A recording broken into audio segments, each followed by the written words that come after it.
Os norte-vietnamitas eram igualmente brilhantes com as camuflagens, reforçando as técnicas com o uso de túneis e câmeras subterrâneas que permitiam que homens armados saltassem aparentemente do nada.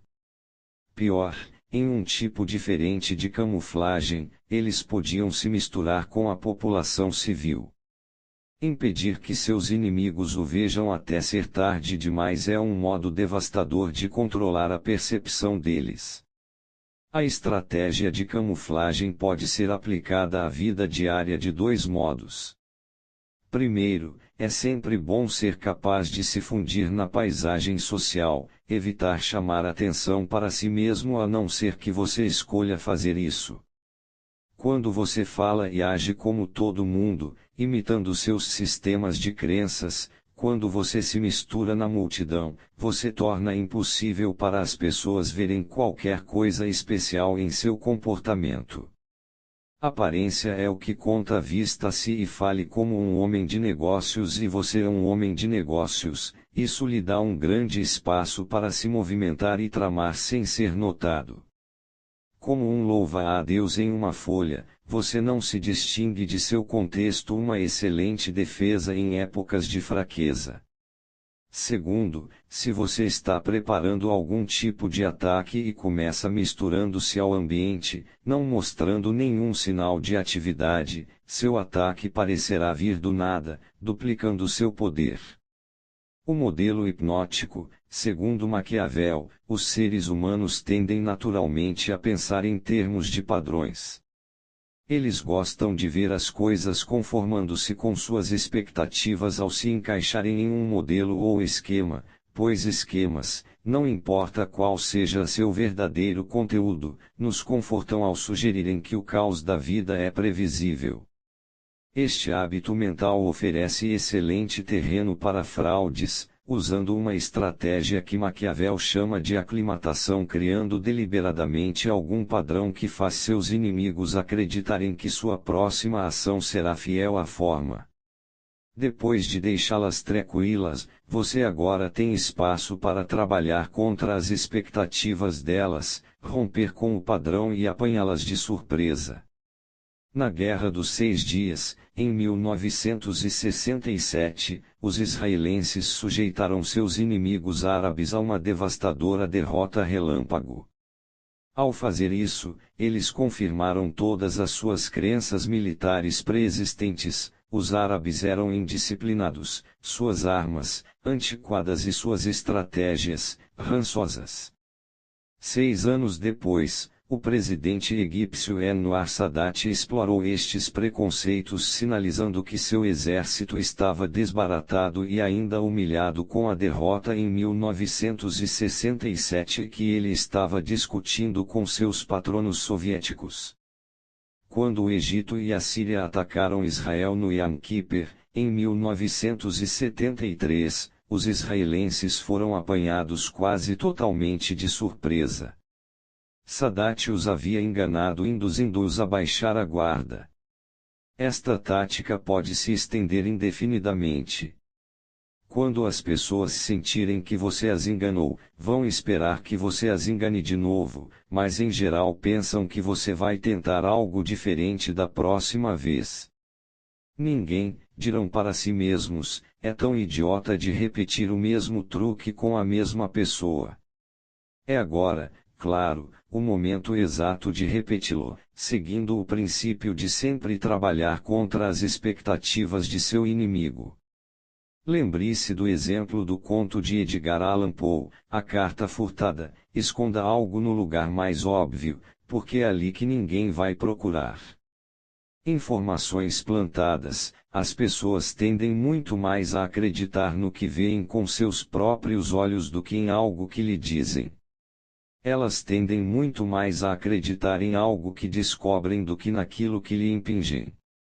Se você plantar as informações falsas que deseja que elas tenham com terceiros, em território neutro ao recolherem as pistas, elas terão a impressão de que foram elas que descobriram a verdade. Quanto mais você as fizer cavar para encontrar as informações que querem, mais profundamente elas se iludirão. Durante a Primeira Guerra Mundial, além do infame empate no fronte ocidental, os alemães e os britânicos lutaram em uma batalha menos conhecida pelo controle do leste da África, onde ambos os lados tinham colônias. O homem encarregado do serviço secreto inglês na área era o coronel Richard Meinertzagen, e seu maior rival do lado alemão era um árabe educado. A tarefa de Meinertzagen incluía alimentar os alemães com informações falsas e ele se esforçava tentando enganar este árabe, mas nada parecia funcionar. Os dois homens eram iguais no jogo. Finalmente Meinertzagen enviou uma carta a seu adversário. Nela, ele agradecia ao árabe por seus serviços como agente duplo e pelas valiosas informações que havia fornecido aos britânicos. E anexava uma grande quantia em dinheiro confiando a entrega da carta a seu agente mais incompetente. Com certeza, os alemães capturaram este agente no meio do caminho e descobriram a carta. O agente, sob tortura, lhe garantiu que sua missão era autêntica porque ele acreditava que era. Meinertzagen o mantivera fora do circuito interno. O agente não estava agindo, portanto podia-se acreditar no que ele dizia. Os alemães tranquilamente o executarão. Não importa se você é um bom mentiroso, quando se mente é difícil ser totalmente natural. A tendência é se esforçar tanto para parecer natural e sincero que isso fica evidente e pode ser entendido. Por isso funciona tão bem espalhar sua farsa entre pessoas que você acha que ignoram a verdade e pessoas que acreditam na mentira. Quando trabalhar com agentes duplos deste tipo, é sempre bom alimentá-los inicialmente com algumas informações verdadeiras. Isto estabelecerá a credibilidade das informações secretas que eles passam adiante. Depois, eles serão os canais perfeitos para suas mentiras. Sombras dentro de sombras, manobras enganosas são como sombras lançadas deliberadamente, o inimigo ri de elas como se fossem sólidas e reais, o que por si mesmo é um erro. Em um mundo sofisticado, competitivo, entretanto, ambos os lados conhecem o jogo, e o inimigo alerta não tentará agarrar necessariamente a sombra que você lançou. Portanto, você precisa subir o nível da arte da ilusão, lançando sombras dentro de sombras, tornando impossível para seus inimigos distinguir entre fato e ficção. Você torna tudo tão ambíguo e incerto, espalha tanta névoa que, mesmo que desconfiem que você esteja mentindo, isso não tem importância. A verdade não pode ser desvendada a partir das mentiras, e tudo que a desconfiança deles gera é tormento. Enquanto isso, esforçando-se para descobrir o que você vai fazer, eles desperdiçam tempo e recursos valiosos. Durante as batalhas no deserto da África do Norte, na Segunda Guerra Mundial, o tenente inglês Dudley Clark dirigiu uma campanha para enganar os alemães. Uma de suas táticas era usar peças de cenário, imitações de tanques e artilharia para que fosse impossível para os alemães calcular o tamanho e a localização do exército inglês. Vistos lá do alto pelos aviões de reconhecimento, estas armas de imitação fotografariam como a coisa real. Uma dessas peças que funcionou muito bem foi um avião de mentira feito de madeira. Clark semeou campos de aterrissagem fictícios repletos com fileiras destes aviões pela paisagem. Em um determinado momento um oficial preocupado lhe disse que o serviço secreto tinha sido interceptado, revelando que os alemães haviam encontrado um jeito de distinguir aviões reais dos falsos. Eles simplesmente procuravam as escoras de madeira que sustentavam as asas dos aviões de mentira. Fotos ampliadas podiam revelar isto. Agora eles não podiam mais usar os simulacros, disse o oficial. Mas Clark, um dos maiores gênios da farsa moderna, teve uma ideia melhor. Decidiu colocar escoras sob as asas dos aviões de verdade assim como dos falsos. Com o embuste original os alemães ficavam confusos, mas podiam acabar descobrindo a verdade. Agora, entretanto, Clark levou a aposta para um nível mais alto, o inimigo não poderia distinguir o verdadeiro do falso, o que era ainda mais desconcertante. Se você está tentando enganar seus inimigos, com frequência é melhor inventar algo ambíguo e difícil de entender, em oposição a um engodo sem rodeios. Esse engodo pode ser revelado e os inimigos podem se aproveitar de sua descoberta, especialmente se você pensar que eles ainda estão enganados e agir de acordo com essa crença. Você é o único duplamente enganado. Mas ao criar algo que seja simplesmente ambíguo, ao tornar tudo embaçado, não há farsa a ser revelada. Eles estão simplesmente perdidos em uma névoa de incerteza, onde verdade e falsidade, bom e mal, tudo se funde em uma coisa só e é impossível se orientar bem. Imagem. Névoa. Ela torna impossível saber a forma e a cor dos objetos. Aprenda a criar bastante névoa e você se livra do olhar intrometido do inimigo, você tem espaço para manobra. Você sabe para onde está indo, enquanto o inimigo se perde cada vez mais na névoa. Autoridade: quem é bom combatendo o inimigo o engana com movimentos inescrutáveis, confunde-o com falsas informações secretas, deixa-o relaxado ao ocultar sua própria força, ensurdece seus ouvidos misturando ordens e sinais, cega seus olhos convertendo bandeiras e insígnias, confunde seu plano de batalha fornecendo-lhe fatos distorcidos. Toby Fulton, Acholars Dilettante Marx on War, século XVI a.C. Inverso. Ser flagrado enganando é perigoso. Se você não sabe que seu disfarce foi revelado, então, de repente, seus inimigos têm mais informações do que você e você se torna um instrumento deles. Se a descoberta de seu engodo se torna pública, sua reputação sofre um golpe, ou pior, as punições por espionagem são severas. Você precisa usar a fraude com a maior cautela, depois, empregando o mínimo de gente possível, evitar os vazamentos inevitáveis. Você deve sempre ficar com uma rota de fuga, uma história de capa para protegê-lo se ficar exposto. Cuidado para não se apaixonar pelo poder que o engodo traz, o uso da fraude deve estar sempre subordinado à sua estratégia global e mantido sob controle. Se ficar conhecido como um mentiroso, tente ser sincero e honesto para variar. Isso confunde as pessoas porque elas não sabem como interpretá-lo, sua honestidade torna-se uma forma mais elevada de blefe. 24. Adote a linha do mínimo de expectativas. A estratégia do ordinário extraordinário. As pessoas esperam que seu comportamento se encaixe em padrões e convenções conhecidos. Sua tarefa como estrategista é abalar as expectativas delas. Surpreenda-as e o caos e a imprevisibilidade que tentam desesperadamente manter afastados entram em seu mundo e, na perturbação mental que se segue, as defesas baixam e elas ficam vulneráveis. Primeiro, faça qualquer coisa comum e convencional para fixar a imagem que elas têm de você, depois atinja-as com o extraordinário. O terror é maior por ser tão súbito.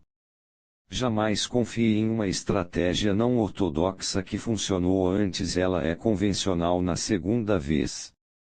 Às vezes, o ordinário é extraordinário por ser inesperado. Guerra não convencional. Milhares de anos atrás, líderes militares conscientes dos riscos incrivelmente altos que a guerra implica buscavam por toda parte algo que desse a seu exército uma vantagem no campo de batalha. Alguns generais que eram particularmente brilhantes inventavam formações inusitadas de tropas ou uma utilização insólita da infantaria ou cavalaria, a novidade da tática impedia o inimigo de prevê-la. Sendo inesperada, ela o deixava confuso. Um exército que ganhasse a vantagem da surpresa desse modo, em geral, a transformava em vitória no campo de batalha e talvez em uma série de outros triunfos. O inimigo, entretanto, se esforçaria para encontrar uma defesa contra a nova estratégia, fosse o que fosse, e muitas vezes não demorava muito. Assim, o que antes causara um brilhante sucesso e fora a síntese da inovação em breve não funcionava mais e na verdade se tornava convencional. Além do mais, no processo de descobrir uma defesa contra uma nova estratégia, o próprio inimigo muitas vezes era obrigado a inovar, agora era sua vez de introduzir algo surpreendente e terrivelmente eficaz. E assim o ciclo continuava. A guerra sempre foi impiedosa, nada permanece não convencional por muito tempo. É inovar ou morrer.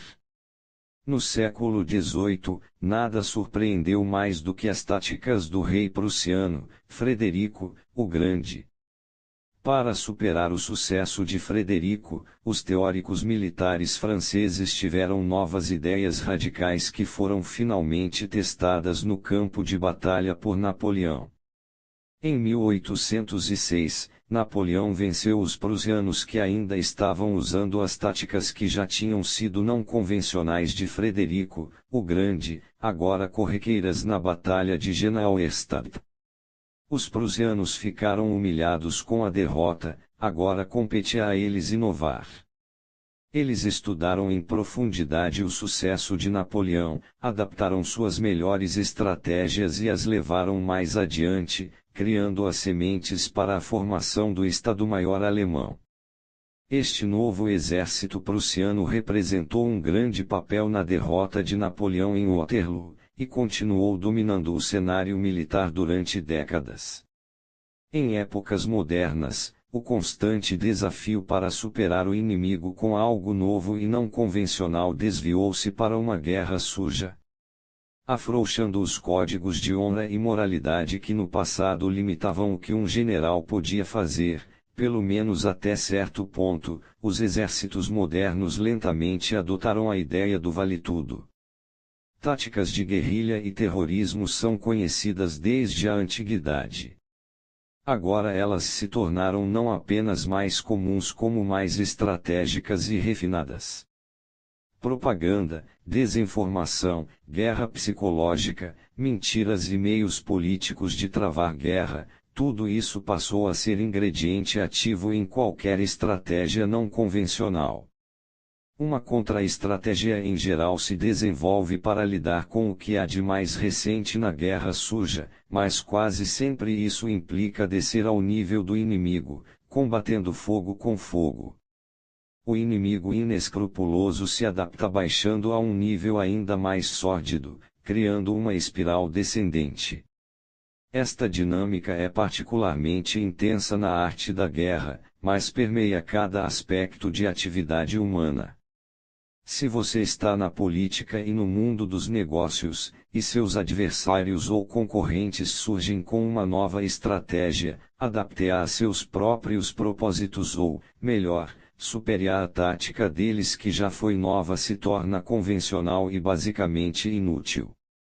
Nosso mundo é tão ferozmente competitivo que um lado quase sempre acabará recorrendo a algo sórdido, algo fora dos códigos anteriores de comportamento aceitável. Ignore esta espiral, por moral ou orgulho, e você se coloca em grave desvantagem, você é obrigado a reagir, com a probabilidade de fazer um pouco de jogo sujo você mesmo.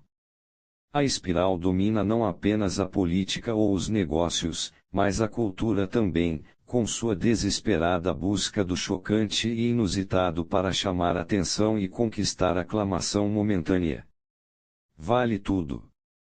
A velocidade do processo aumentou exponencialmente com o tempo, o que era não convencional nas artes poucos anos antes agora parece insuportavelmente vulgar e o cúmulo da conformidade.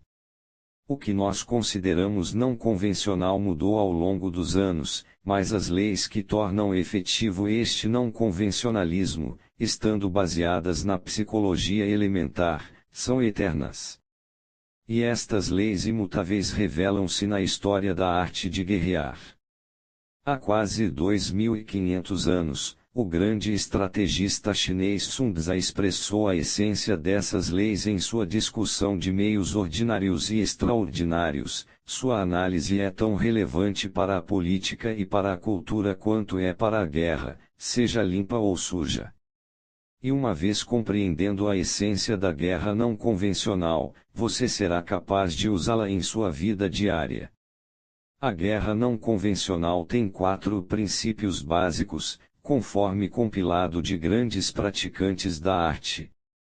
Manobrar fora da experiência do inimigo. Princípios de guerra baseiam-se em precedentes, uma espécie de cânone de estratégias e contra-estratégias se desenvolve ao longo dos séculos e, visto a guerra ser tão perigosamente caótica, os estrategistas confiam nestes princípios por falta de outra coisa.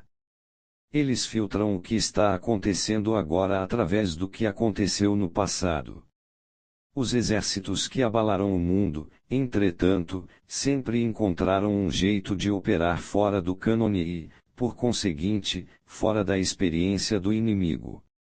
Esta habilidade impõe caos e desordem ao inimigo, que não pode se orientar para o que é novo e sucumbe no processo.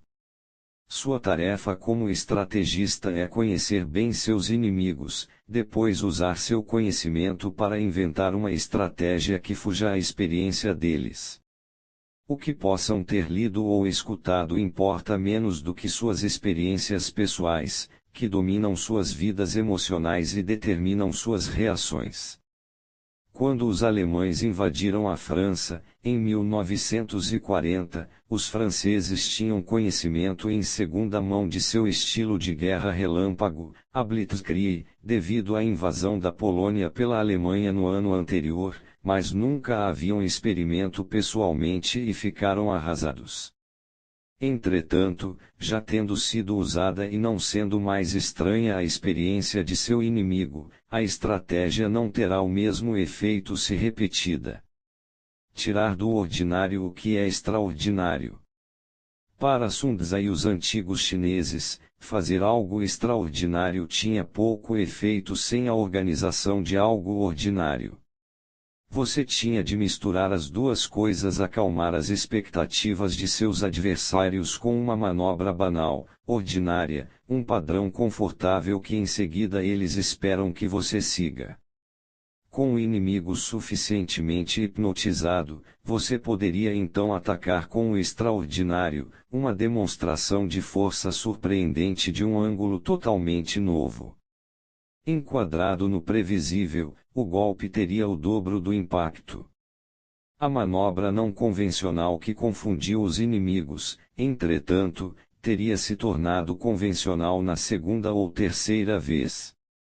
Assim, o general esperto poderia então retornar à estratégia ordinária que havia usado antes para prender a atenção deles e usá-la para seu principal ataque, pois isso seria a última coisa que o inimigo poderia esperar.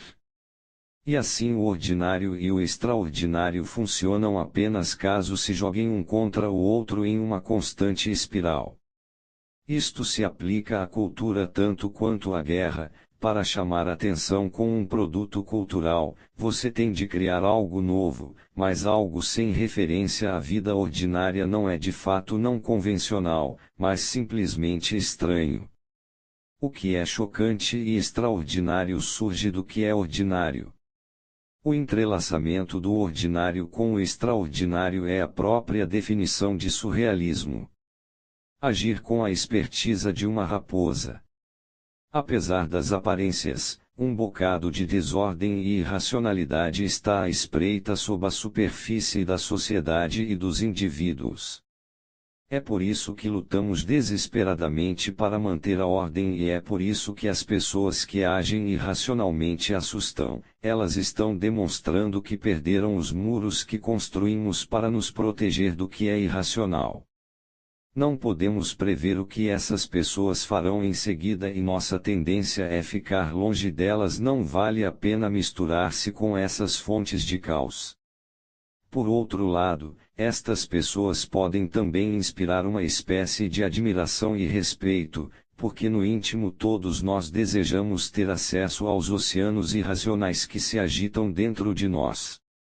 Na antiguidade, os loucos eram vistos como possuídos pelo divino, um resíduo dessa atitude sobrevive.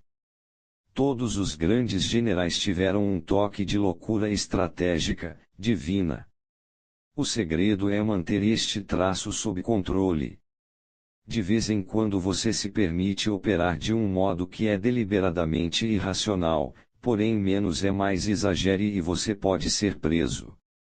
De qualquer maneira, você vai assustar mais as pessoas demonstrando um ocasional lampejo de insanidade, o suficiente para manter todo mundo desequilibrado e na dúvida sobre o que você vai fazer em seguida. Como uma alternativa, comporte-se um tanto aleatoriamente, como se o que você fez fosse determinado por um jogo de dados.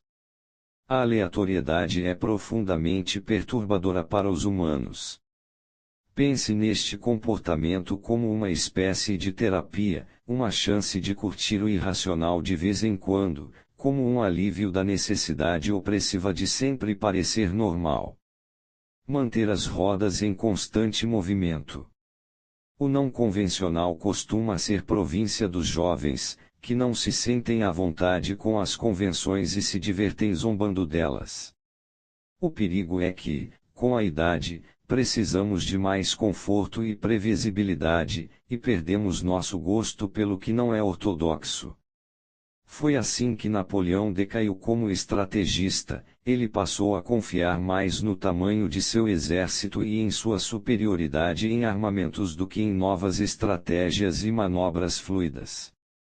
Ele perdeu seu gosto pelo espírito de estratégia e sucumbiu ao crescente peso da idade. Você precisa lutar contra o processo de envelhecimento psicológico mais ainda do que do físico, pois uma mente cheia de estratagemas, truques e manobras fluidas vai mantê-lo jovem. Faça questão de romper com os hábitos que desenvolveu, de agir de um modo diferente de como você funcionou no passado, pratique um tipo de guerra não convencional em sua própria mente. Mantenha as rodas girando e agitando o solo para que nada se acomode e se aglutine no que é convencional. Ninguém é tão corajoso que não se perturbe com algo inesperado. Júlio César, 100-44 AC. Exemplos históricos. Em 219 a.C., Roma decidiu dar um basta nos cartagineses, que vinham causando muitos problemas na Espanha, onde ambas as cidades-estados tinham valiosas colônias. Os romanos declararam guerra a Cartago e se prepararam para enviar um exército para a Espanha, onde as forças inimigas eram lideradas pelo general Aníbal, de 28 anos de idade. Antes que pudessem alcançar Aníbal, entretanto, os romanos receberam a surpreendente notícia de que ele estava vindo em sua direção. Ele já havia marchado para o leste, atravessando a parte mais traiçoeira dos Alpes no norte da Itália. Como Roma jamais imaginou que um inimigo atacasse por aquele lado, não havia guarnições na área, e a marcha de Aníbal para o sul em direção a Roma estava desimpedida. Seu exército era relativamente pequeno, apenas cerca de 26.000 soldados haviam sobrevivido à travessia dos Alpes. Os romanos e seus aliados podiam colocar em campo perto de 750.000 homens. Suas legiões eram os guerreiros mais disciplinados e temidos do mundo, e já haviam derrotado Cartago na Primeira Guerra Púnica, cerca de 20 anos antes. Mas um exército estrangeiro avançando para dentro da Itália era uma nova surpresa, e inspirava as mais básicas emoções. Eles tinham de dar uma lição a estes bárbaros por sua ousadia. Legiões foram rapidamente despachadas para o norte a fim de destruir Aníbal. Depois de algumas escaramuças, um exército sob o comando do cônsul romano Sempronius Longus preparou-se para enfrentar os cartagineses em uma batalha direta perto do rio Trebia. Sempronius ardia de ódio e ambição, ele queria derrotar Aníbal e também ser visto como o salvador de Roma. Mas Aníbal estava agindo de um modo estranho. Sua cavalaria leve atravessava o rio como se fosse atacar os romanos, depois recuava, os cartagineses estariam com medo.